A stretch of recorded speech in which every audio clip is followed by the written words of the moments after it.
30 seconds. Be careful on the table.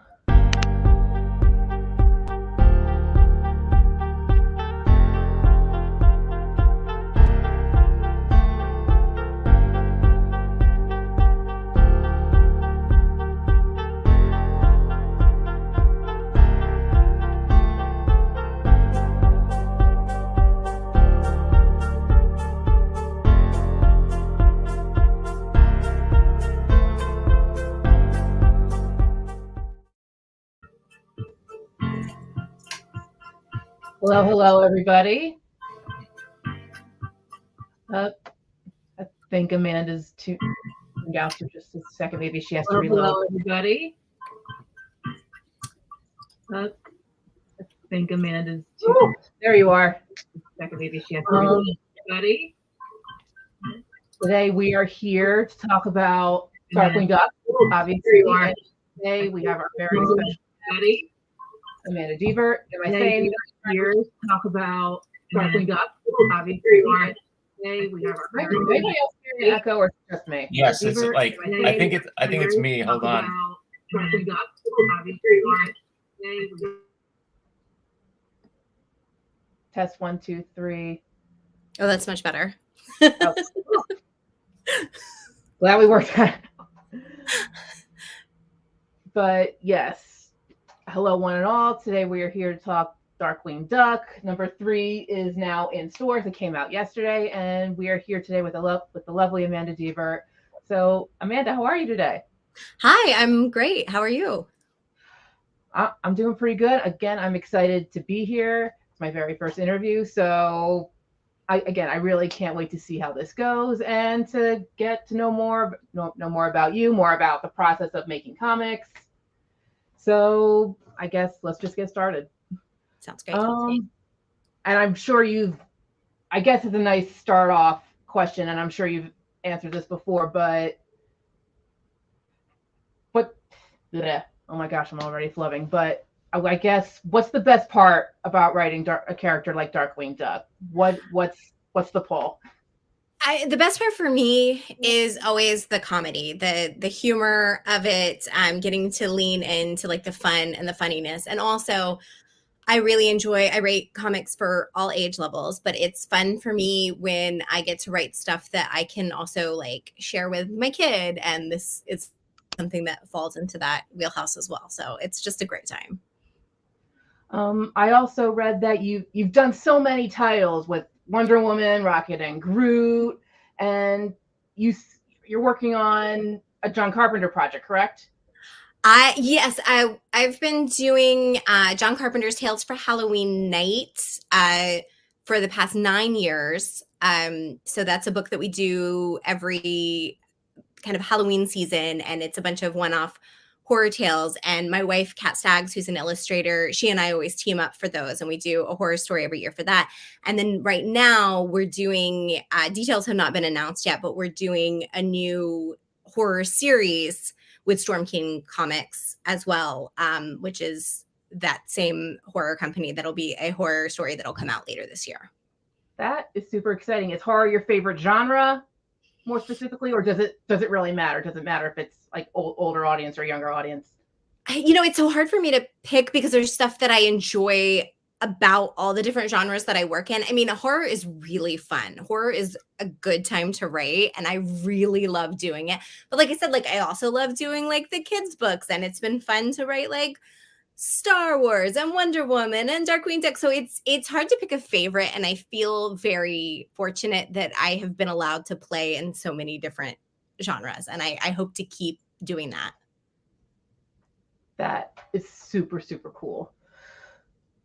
So when you come into an existing property like Darkwing Duck, how do you stay true to your own voice as a writer while having to please Disney and the fans and anyone else who would come into that? I mean, this is always a thing with any beloved IP, and it's something that I have been lucky enough to dip my toes in many times. I mean, the first time that I ever did it was writing Wonder Woman, which was like the first like iconic character that I ever wrote, and I was terrified. And then I realized very quickly, and this is the lesson that I have brought on to everything, to Darkwing and everyone else, is that, you have to take your moment and you have to be terrified and go, oh my gosh, this is a character that I love. This is also a character that lots of people love and people feel very passionately about, and they're going to have big feelings, and like somebody somewhere is going to vehemently hate something that I do. And so like you have to allow yourself to have that moment. And then there's the parameters, right? You have to be true to the character. There are certain things that are just intrinsic to the character that come with the history of that character. And to break that, unless you're doing it very purposefully and coming back to it, is kind of not going to work. So you can have all kinds of great ideas, but ultimately like Darkwing Duck is Darkwing Duck. And if you make it something completely different, then you're not really doing that character service. So first there's that, there's being true to the character itself. And then it's, what do I want to do and say and play with within the parameters of like, this is the world that I'm in. These are the characters that I'm working with, and like, and then the fun within that, which I actually find in a way it almost helps creativity when you have some parameters, you know, because it's like, okay, if you can do anything in the world, sometimes that's a little broad and intimidating. But if it's like, okay, here's this, now do anything within this, it in a weird way, it fuels a lot more ideas, if that makes sense. If you come at it from a character perspective, like what would be the biggest problems for a character like this? What would be the biggest passions for a character like this? And then like that brings you into a good time. That's really cool. So you're basically saying like, as long as even just a little guidance, it just helps it helps you focus on one specific aspect. Right. Yeah. Just, I mean, staying character driven and storytelling, you know, like this is a hero with an ego that's even bigger than his skills, you know, and there's fun to be had in that. So just like lean into it. So is it just one like so far, it's a series of adventures that do kind of connect together. So do you write what you think you would always love to have seen on the cartoon or things along those lines? If that makes any sense. It does make sense. And yes, that's it, right? The way you're going to have the best time as a writer, and also the way that you're probably going to appeal to audiences, is if you write what you want to see, you know, like what's the fun Darkwing Duck adventure that I want to have? And, you know, I mean, of course, sometimes there are parameters beyond this. Sometimes you have, you know, other things like, oh, well, this is happening with this book over here, or this is happening with this show. And so like, there might be areas where it's like, oh, there might be something that you really want to do and you just can't because of other things that are going on. I mean, that's the tricky part with working with a property that you don't own versus like a creator owned thing, is that sometimes you have to work within that. But yes, it's about coming up with like, what are things that make me laugh, that I want to see, that are interesting to me, that are storylines I would have loved to see on the show had the show like continued forever, and then taking that and running with it. Super, super cool. One of the things that I think are one of the, again, first timer slum up. You're doing great. But what I wanted to say was, with the writing and the art together, you can easily see this as a cartoon episode. Like, it really could have easily been adapted into the actual show, because that's how you picture it in your head. Mm-hmm. How much are you talking with Disney while you're working on it? And do you get, like, the interior artist, Carla Laura, do you get to talk to him as much about what a panel's going to look? How does that go? So in general, the way that it all kind of, how the sausage gets made is that I write a pitch, and then my editor looks at the pitch, and then that goes to Disney and Dynamite and all the execs. And so I get their notes, then I work within those notes. So that's like when we're talking, but it's not like a day by day. Like, I get those notes and then I write a draft, and then that goes to them. And then if there's any more notes, I adjust for that. And then the same with Carlo is usually the editor on most projects. In general, it's an editor that kind of goes between. If there's something I want to make sure is really clear, I'll put that in the script, like as an artist note in parentheses, like, hey, Carlo, this is going to need to be blah, blah, blah, or this is going to pay off here, or it might be cool if you blah, blah, blah, or I've attached a reference of what this thing looks like if it's something kind of weird. So you can do those kind of things. And then, but that's really, other than when I'm working with my wife who's in the house with me, and then obviously we just showing each other stuff. But usually when I'm working with an artist, there's a bit of a go-between. And it's been lovely. I mean, this is the fun with collaborative art. There's so many like fun Easter eggs and amazing like humorous art things that he's put in that are not in the script at all. That's his amazing sense of humor and artistic style and everything. And like, that's the fun of a medium like this, where people get to work together and everybody's working together to like make the best product possible, which is always a great time. That is a great time. Let's bring up Kat's cover, which is that's my wife. Excellent.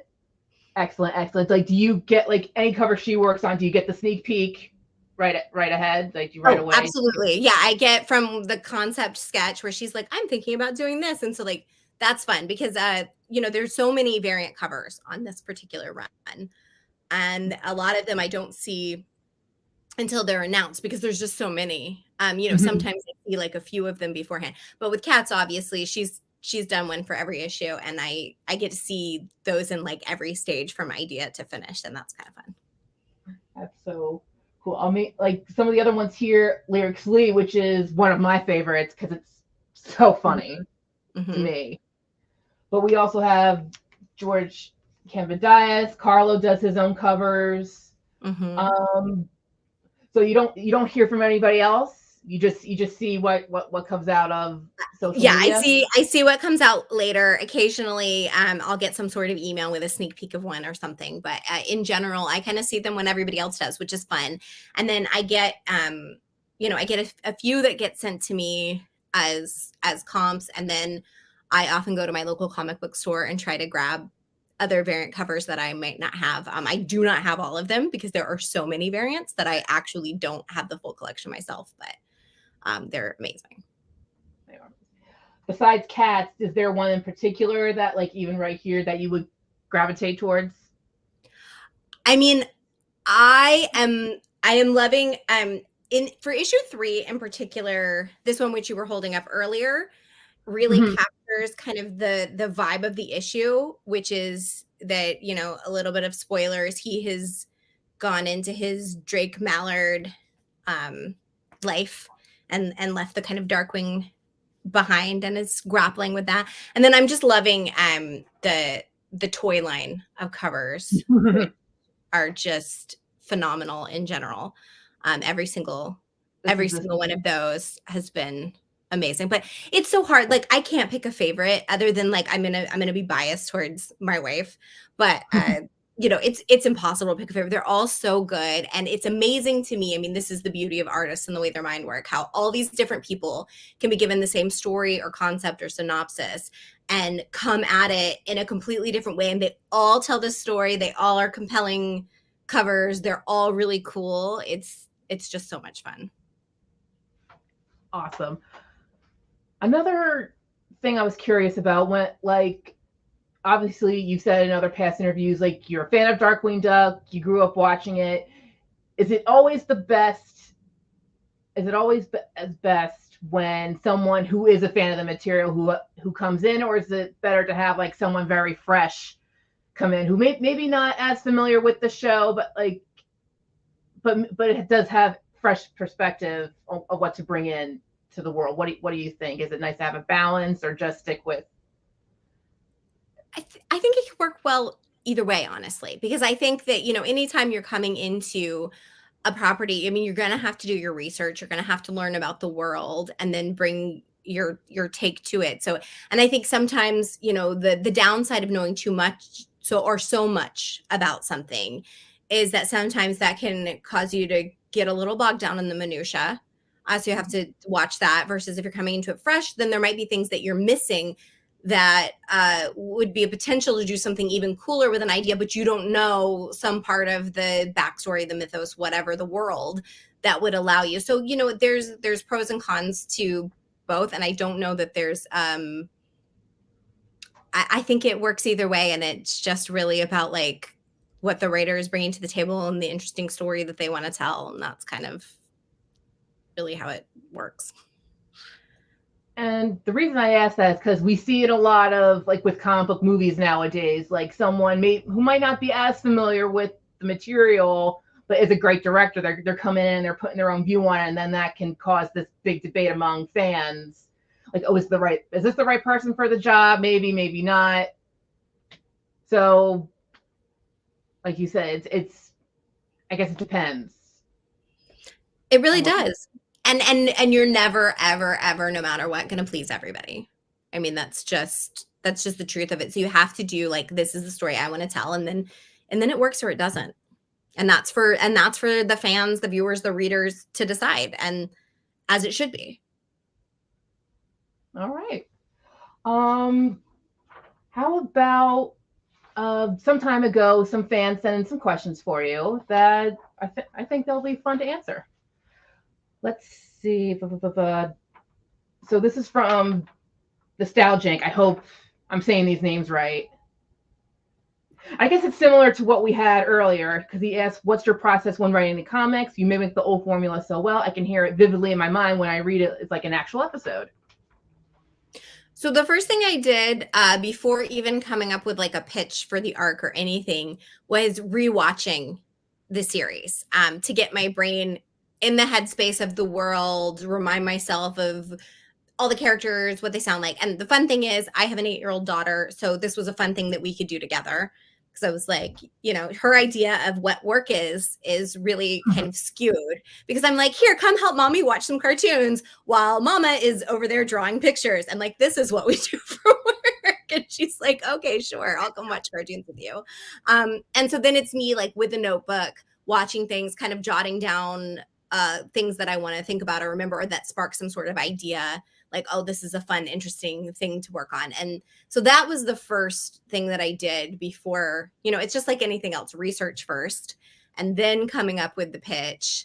And then from there, going into the writing. And it does take revisiting sometimes, with different issues where there's a particular character. Sometimes then I'll go back and even rewatch a certain episode again that features a particular character or storyline to kind of get their voice back in my head before I start really writing it, just because it kind of sets the mood, kind of get your brain in that headspace, and then work from there. Cool. All right. From Sillier Symphony, that's a fun name. What challenges have there been with adapting something that a lot of people hold dear? What kind of things may have been easier? Again, pretty similar to what we talked about earlier, but I guess anything more specific? I mean, in some ways it does get easier when you're working with characters that are already established, because you know how they'll react to certain situations, or you can kind of figure it out, versus when you're creating a new character and you're kind of deciding what their quirks are. So in that way, it does make things kind of easier. But yeah, it's a lot of fun, and it's also a lot of responsibility anytime that you're working with something that people love. Okie dokie. Up next, from Starry Moth, loving this series so far. And my question is, if you get more issues made, which villains are you wanting to bring in?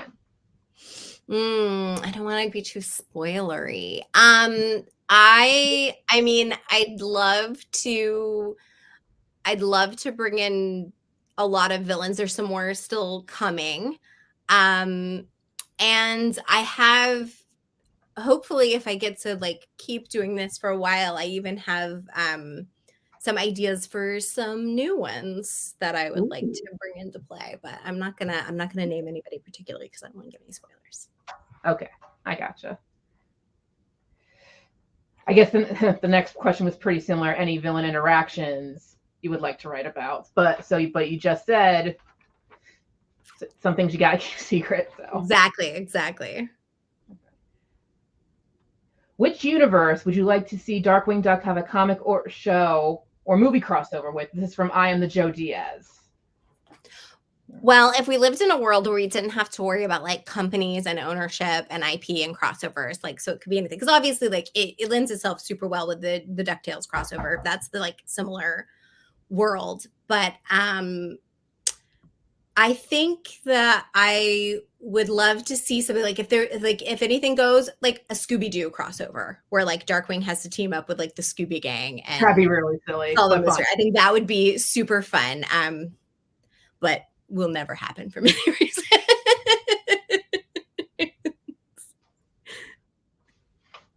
but I can picture it. I can picture Carla's art right now, just with all those characters in one panel. It'd be a great time. It would be a great time. So yeah, I've been writing some Batman and Scooby-Doo comics as well for DC and some Darkwing. So like I would just love to, you know. Perfect harmony.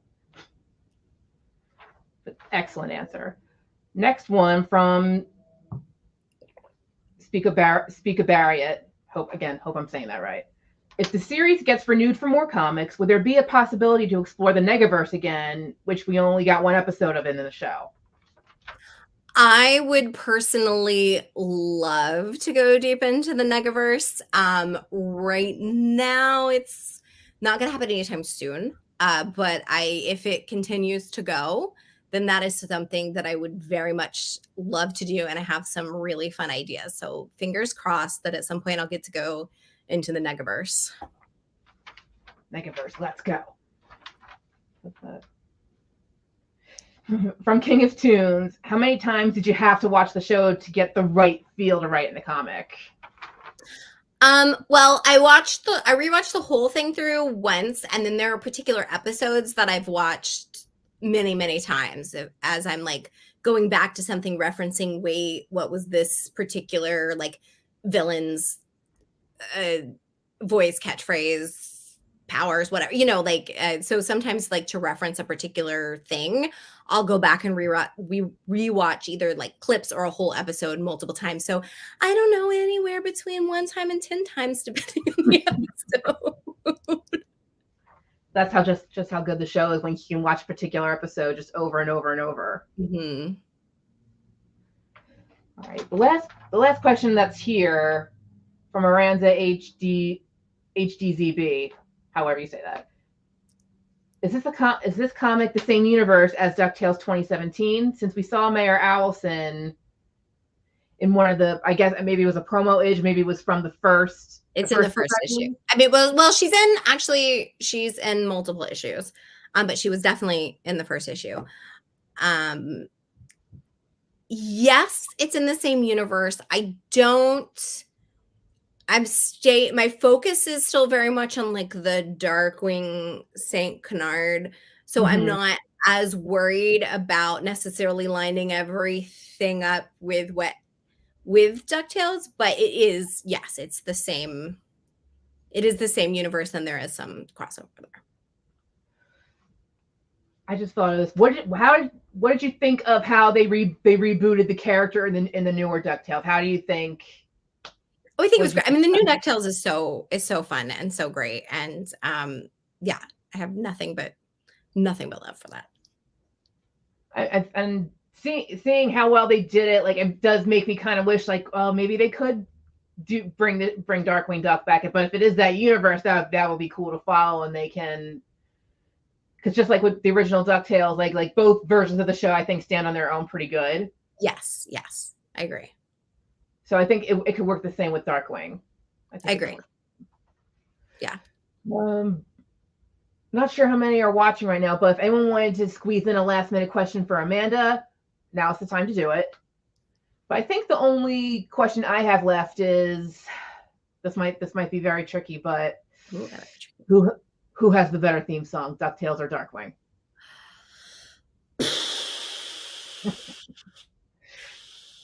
Is this too hard? I mean, like, probably, if I'm honest, it's DuckTales, but I have the Darkwing theme song stuck in my head so often now that it just kind of lives in my brain. And I was even able to kind of like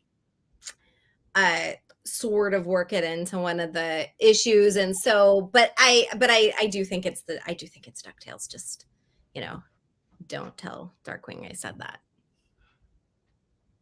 Your secret's safe with me and everyone. Toon Logic Studios got a question in. Are characters from other comics like Disney Adventures, Boom Studios, Joe Books in the cards?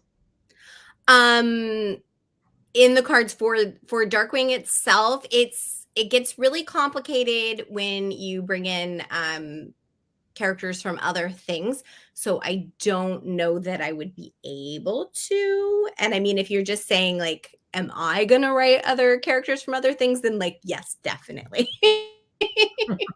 Right now, even I just in like the Disney world, I'm also doing Star Wars hyperspace stories. So that technically counts as other Disney properties. Awesome. Adrian's asking Darkwing and Tailspin crossover when? That would be amazing. I'm all in favor, all for it. Talk to somebody, start a petition. Let's go. Let's go. We'll accept someone started in the chat. Just yeah, I'm all into it. That's a great idea. Well, if everyone's good in the chat, I know I'm good here. I think that's all we have for today. Awesome. So as we wrap this up, first of all, thank you so much for being here. I know the other day we had tech issues, but we made it work today. Thank you so much for coming on today. And thanks for everyone for watching. Thank you to Scott for producing the show. And hopefully we can have you back on soon for whether it's maybe more towards the end of Darkwing. Hope if for whatever Dynamite project comes up next, because this was fun, even if it was a little sketchy in a couple parts. Today was really fun. It was a blast. You did great. Congrats on your first interview. This was a lot of fun, and hopefully we'll do more soon. Yes, well done, both of you. Thank you. Thank you guys. Thank you guys so much. I was just like, it went. Yeah. You did something real for a second, Scott. I was like, oh wait, are we off? But if we're still on, thank you again, everyone, for watching, and we'll see y'all next time. All right. Now I will do this.